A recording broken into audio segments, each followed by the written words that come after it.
Police প্রশাসন আপনার না, আপনার বাপেরও না। আজকে আপনারা যে কষ্ট করেছেন সে আমাদের মনশান্তি দাসের প্রাণপ্রিয় বড় ভাই। আপনি নির্বাচন করতেছেন করবেন, আমি নির্বাচন করতেছি করবো।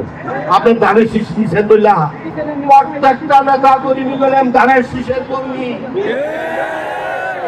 আপনারা সেটা পছন্দ করে না। ধানের শীষে আপনি হয়তো মনে করেন আপনি করে নিতে পারেন না।